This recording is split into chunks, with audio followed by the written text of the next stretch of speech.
大家好啊！今日就嚟到10月30號，就係星期四嚟嘅，就見到指數方面嘅話咧，就腳突破啦，而納指方面嘅話咧，就腳破新高啊！其實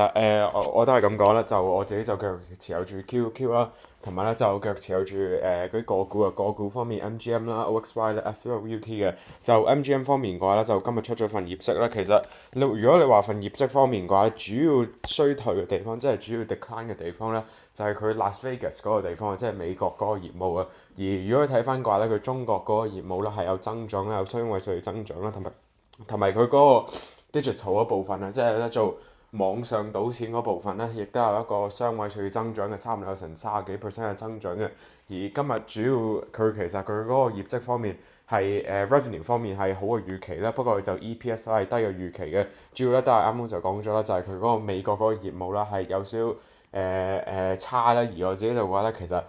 如果佢嚟緊係要有增長嘅話咧，應該管理層都有講過啦。如果大家有睇嗰個分析員會議嘅話咧，管理層就有講過咧，嚟緊咧主要咧都會發展咧係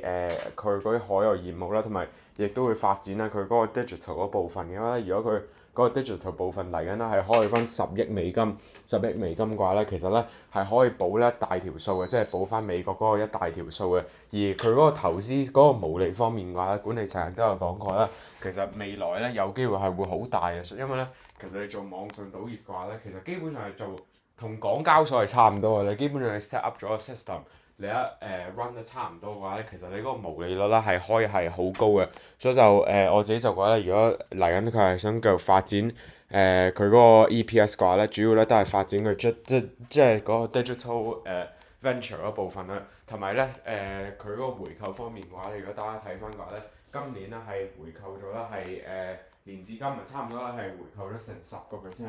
嘅股份啊，所以就如果佢係呢方面係可以繼續維持到嘅話咧，即係咧。佢回購佢即係市值而家基本上係800幾億啦，90幾億啦。如果佢嗰個回購係可以 keep 得住，即係佢之前 plan 計劃嗰20億嘅話咧，即係咧佢回購晒嘅話咧，基本上咧係可以將佢股本咧係縮成30%嘅，所以就我自己就覺得只要佢嗰個現金流唔好突然之間倒退嘅話咧，基本上呢間公司咧嚟緊咧係會唔錯啊，所以就係咯，就整體咧，如果話美高梅業績咧，我自己咧都係。你話滿唔滿意？其實我一般般嘅啫，而我自己就覺得呢個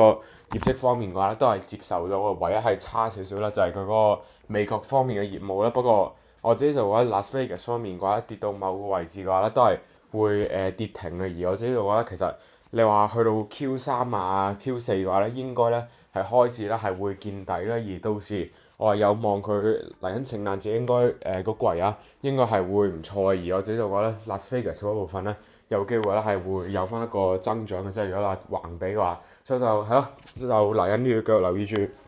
美高梅嗰個外國嗰個業務咧，即係美國嗰個業務咧，而呢方面咧都係比較緊要嘅。好啦，都冇乜特別啦，就基於以上嗰都唔係投資建議啦，就意見只供參考，記得大家團消化先做任何操作部署啊，就投資涉及風險啦，任何收益或者損失對本人無關嘅。好啦，就講3拜拜。